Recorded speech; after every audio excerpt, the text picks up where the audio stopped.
जय माता दी। दोस्तों, जैसा कि आप सब लोगों को पता है कि नवरात्रि शुरू हो गई है और आप सब लोगों ने अपने घर पर वो सारे सामान मंगा लिए होंगे जिससे कि आपकी पूजा संपन्न हो सके।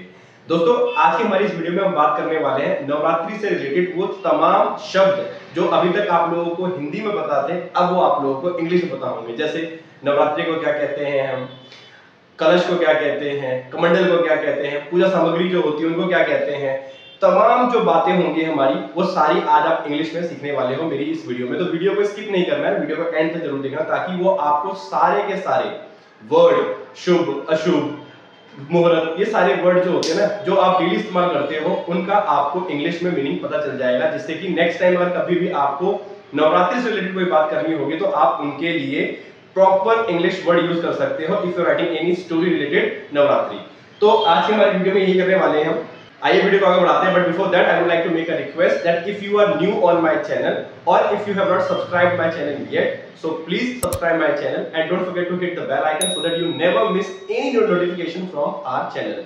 तो आइए वीडियो को आगे बढ़ाते हैं और देखते हैं वो सारे वर्ड्स क्या हैं और उनके मीनिंग्स क्या हैं।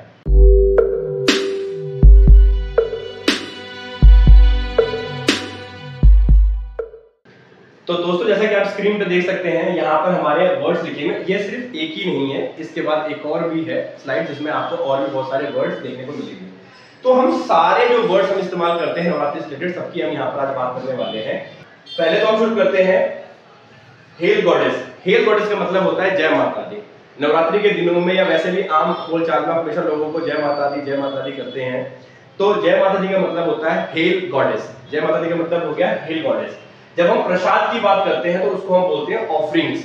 प्रसाद का मतलब होता है ऑफरिंग्स। कलश जो हम बैठाते हैं पूजा के लिए, उसको हम इंग्लिश में बोलते हैं अर्न। क्या बोलते हैं इसको? अर्न। इसके अलावा अगर कलश को स्थापित किया जाता है तो हम क्या बोलते हैं? To place the urn. कलश स्थापित करना, to place the urn. Fire pot का मतलब होता है अग्निकुंड, जिसके अंदर हम हवन करते हैं, फायर पॉट कहते हैं उसको। कई जगह पर हम उसको होली फायर पॉट भी कह देते हैं ताकि उसका पता चल जाए कि हाँ, हम प्रॉपर अग्नि उसी कुंड की बात कर रहे हैं जिसमें हम हवन करते हैं। हवन को इंग्लिश में हम हवन ही कहते हैं। कन्या पूजन, आपको पता है नवरात्रि में कन्या पूजन का एक बहुत ही बड़ा इंपॉर्टेंस है। तो उस लिहाज से अगर हम बात करते हैं कि कन्या पूजन को हम क्या कहेंगे इंग्लिश में, तो हम बोलते हैं to worship a baby girl. To worship a baby girl. ध्यान रखिएगा, क्या कहेंगे कन्या पूजन को? To worship a baby girl. Earthen lamp. Earthen lamp का मतलब होता है मिट्टी का दीपक। जो हम दिए इस्तेमाल करते हैं उनको हम कहते हैं अर्थन लैम्प। मिट्टी के बने हुए दिए को ही आप कहेंगे अर्थन लैम्प। अर्थन का मतलब होता है मिट्टी का बना हुआ। जो आपने देखा होगा बहुत से लोग अर्थन पॉट के अंदर ही, बड़े साइज का जो अर्थन पॉट होता है उसी के अंदर जौ भी की बुआई कर देते हैं, जिससे कि 9 दिन के अंदर वो बड़ी हो जाती है। तो बारले हम कहते हैं उसको। और जौ की बुआई करने का जो प्रोसेस है उसको कहेंगे टू सो। सो का मतलब होता है बोना या टू ग्रो द बारले। जागरण, अक्सर इन दिनों में, क्योंकि ये बहुत ही हमारे ऑस्पिशियस डेज माने जाते हैं, बहुत ही हमारे लिए महत्वपूर्ण और बहुत ही हमारे लिए शुभ दिन माने जाते हैं, तो इसलिए हम अक्सर लोग क्या करते हैं? जागरण कराते हैं। जागरण का मतलब ही होता है रात में जागना, तो उसको हम कहते हैं अवेकनिंग। क्या कहते हैं? अवेकनिंग। जागरण के अंदर झांकियां कराई जाती हैं, उन झांकियों को हम इंग्लिश में कहते हैं होली प्रोसेशन। झांकी का मतलब क्या हो गया? होली प्रोसेशन।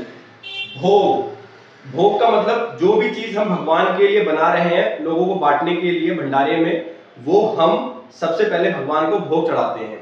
तो क्या हो गया? ऑफरिंग्स ऑफर्ड टू गॉड, यानी जो भी प्रसाद है जो हमने भगवान को पहले अर्पण किया है उसको हम क्या कहते हैं?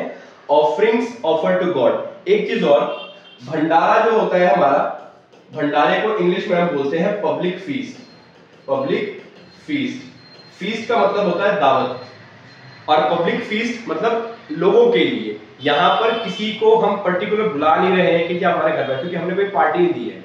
भंडारा जो होता है वो पब्लिक के लिए होता है, तो भंडारे को इंग्लिश में कहते हैं पब्लिक फीस्ट। FEAST, पब्लिक की स्पेलिंग आप लोगों को आती होगी। भजन, भजन को हम इंग्लिश में कहते हैं हिम। भजन को इंग्लिश में हम कहते हैं हिम।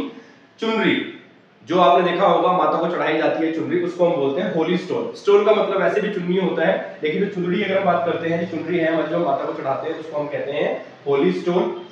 माता के पास त्रिशूल होता है, उसको हम बोलते हैं ट्राइडेंट। कई बार लोग कहते हैं तीन आंखों वाली माता, उसको हम क्या बोलते हैं? Try eyes goddess. तीन आंख वाली माता, ट्राई आइज गॉडेस। कमंडल, आपने देखा कलश की हमने बात की, अब यहाँ पर हम बात करें कमंडल की। जो कलश होता है उसके ऊपर हाथ से पकड़ने वाला नहीं होता है ये, ठीक है ना, लेकिन जो कमंडल होगा उसके ऊपर डिजाइन बना होता है, ऊपर से हाथ से पकड़ सकते हैं आप उसको, तो उसको हम बोलते हैं होली वेसल। कमंडल को हम इंग्लिश में बोलते हैं होली वेसल। अब हम बात कर रहे हैं शेर की सवारी, उसको हम इंग्लिश में बोलते हैं राइडिंग दी लायन। राइडिंग दी लायन, शेर की सवारी हो गया। कलावा, जनेव, जो भी आप बात करते हैं, जो भी धागे जो हम पूजा में इस्तेमाल करते हैं, उन सभी धागों को हम इंग्लिश में बोलते हैं सैक्रेड थ्रेड। सैक्रेड का मतलब होता है पवित्र, और थ्रेड का मतलब हो गया धागा। इसमें कलावा भी हो सकता है, और जनेव जो भी लोग पहनते हैं, जनेव को भी हम कह सकते हैं अपना सैक्रेड थ्रेड। कपूर को हम बोलते हैं कैंपोर, और माला जो होगी उसको हम बोलते हैं गार्लैंड। दोस्तों माला जो है ये, अगर फूलों की माला है तो उसको हम गार्लैंड कहेंगे, लेकिन अगर यही माला अगर किसी भी तरीके से मोतियों की बन जाती है, अगर ये व्हाइट मोतियों की माला है तो उसको हम बोलेंगे string of pearl. String of pearls यानी मोतियों की माला। और अगर वो माला किसी और मतलब रंग के मोती हैं उसके अंदर, लाल, हरे, गुलाबी कोई भी है, तो उसको आप क्या बोलोगे? String of beads. String of beads. तो जो सफेद मोती होते हैं उनको हम बोलते हैं पर्ल। उनके अलावा जो भी मोती होंगे जो आपने देखा ना आर्टिफिशियल लोग पहनते हैं, उनको हम सभी को हम क्या बोलते हैं? बीड्स।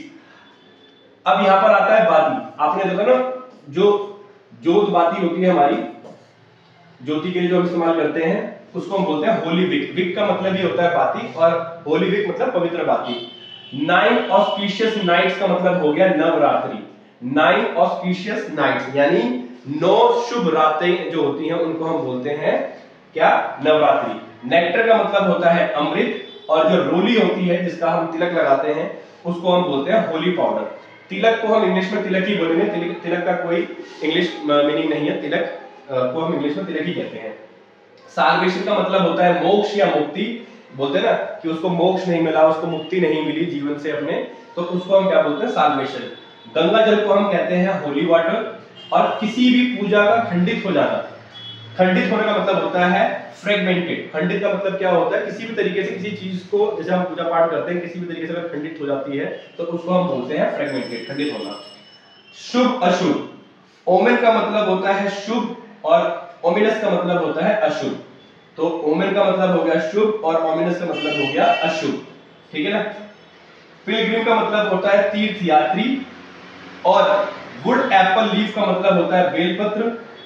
टॉम टॉम, आपने देखा होगा लोग जब जागरण करते हैं या जब औरतें बैठ जाती हैं और मतलब किसी भी देवी देवता की जब पूजा शुरू कर देती हैं, तो वो लोग क्या करते हैं? ढोलक लेके उस पर अपने गाने बजाना शुरू कर देते हैं।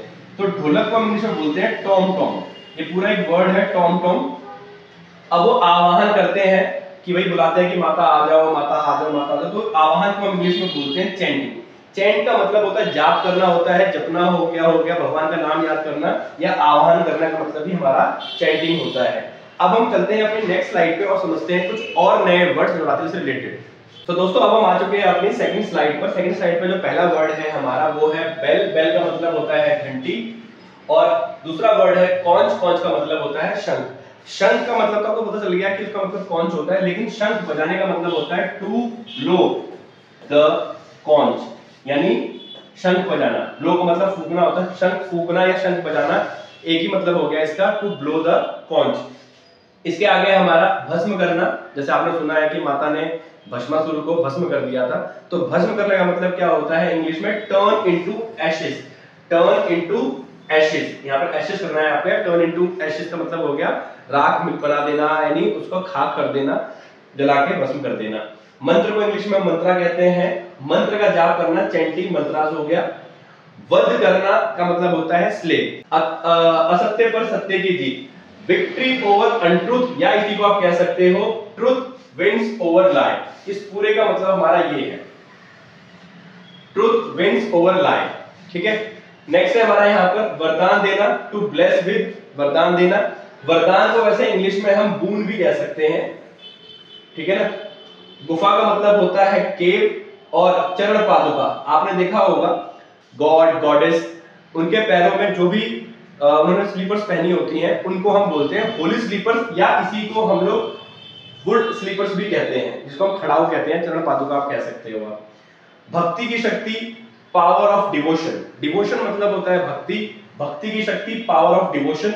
भक्त को हम इंग्लिश में बोलते हैं डिवोटी। आस्था का मतलब होता है बिलीफ। प्रार्थना, प्रेयर, पूजा का मतलब आपको पता ही है वर्शिप। ऑस्पिशियस टाइम, शुभ मुहूर्त। ऑस्पिशियस टाइम मतलब शुभ मुहूर्त। पान के पत्ते, बेटल लीव्स। और विसर्जन, जब भी किसी मूर्ति का विसर्जन किया जाता है जाके किसी भी नदी के अंदर, तो उस विसर्जन को हम इंग्लिश में कहते हैं इमर्सन। क्या कहते हैं हम? इमर्सन। IMMERSION। अब यहाँ हम बात कर रहे हैं चमत्कार की। चमत्कार का मतलब होता है मिरेकल, या किसी को ही हम फीट भी कह सकते हैं। फीट का मतलब भी चमत्कार होता है। ज्योति जलाना, तो ज्योत जलाना मतलब क्या होता है? लाइट द होली लैंप या लाइट द होली विक, दोनों हम इसमें वर्ड इस्तेमाल कर सकते हैं। गदा, भगवान देवी देवताओं के पास आपने देखा होगा जो उनके पास वेपन्स होते हैं, उनमें एक गदा होता है। गदा को हम इंग्लिश में बोलते हैं मेस। भाला को इंग्लिश में हम बोलते हैं स्पीयर। कटारी, इसको बोलते हैं हम सिक। कटारी जो होती है वो इस तरीके की बनी होती है, ठीक है ना, ये काटने के लिए, मतलब राक्षसों का नाश करने के लिए माता ने इस्तेमाल किया है कई बार, उसको हम बोलते हैं सिक। डिवाइन डिस्कस, चक्र, जिसको हम बोलते हैं सुदर्शन चक्र। डिस्कस एक हमारा स्पोर्ट्स भी है, गोल प्लेट होती है, इसको हम फेंकते हैं ऐसे करके। अगर हम कहते हैं इसको डिवाइन डिस्कस, तो इसका मतलब होगा सुदर्शन चक्र। जैसे अगरबत्ती है, धूपबत्ती, जो उसकी राख होती है उसको हम विभूति कहते हैं। और बहुत सारे ऐसे अघोरी होते हैं या बहुत सारे जो डिवोटीज होते हैं वो उनको अपने माथे पर लगाते हैं, तो जो विभूति होती है उसको हम इंग्लिश में बोलते हैं सिंगल। दर्शन देने का मतलब होता है to appear in front of, किसी के सामने आ जाना, प्रकट हो जाना। ग्रंथ जो भी होते हैं हमारे, होली बुक्स तो हो ही हमारी, लेकिन जो ग्रंथ हैं हमारे, बहुत सारे ग्रंथ, जैसे रामायण है एक ग्रंथ है हमारा, ये उसको हम बोलते हैं स्क्रिप्चर्स। रीति रिवाज को हम बोलते हैं इंग्लिश में रिचुअल्स। परंपरा को हम बोलते हैं ट्रेडिशन। और उपवास और व्रत, ठीक है, उसको हम बोलते हैं फास्ट। और उपवास या व्रत रखना, अगर रखना आ जाता है तो यहां पर आ जाएगा टू कीप फास्ट। हवन सामग्री, वॉरशिप आइटम्स कहते हैं हम। अप्सरा, अप्सरा को हम बोलते हैं नम। अप्सरा को हम क्या बोलते हैं? नम। घोर तपस्या, तपस्या को हम बोलते हैं पिनेंस। और घोर तपस्या का मतलब हो गया एक्सट्रीम पिनेंस, घोर तपस्या। शुभ अशुभ, इससे पहले मैं आपको बता चुका था, दोबारा हमने यहाँ पर लिखा हुआ है शुभ अशुभ। शुभ को हम बोलते हैं ओमेन और अशुभ को बोलते हैं ओमिनस। दोस्तों इस तरीके से हमने अपनी इस वीडियो में नवरात्रि से रिलेटेड वो सारे वर्ड सीख लिए हैं जो हम नवरात्रि के दिनों में पूजा पाठ में इस्तेमाल करते हैं। अगर कोई वर्ड हमसे मिस हो गया हो या हमने कोई चीज आपको लगता है कि गलत पढ़ा दिया, तो उसके लिए माफी चाहता हूँ। कोई वर्ड अगर भूल गए होंगे हम बताना आपको, तो आप हमसे कमेंट बॉक्स में भी पूछ सकते हैं। वीडियो बने रहने के लिए बहुत बहुत धन्यवाद। जय माता दी। इसको इंग्लिश में क्या कहेंगे जय माता दी को, हमें कमेंट जरूर बताइए।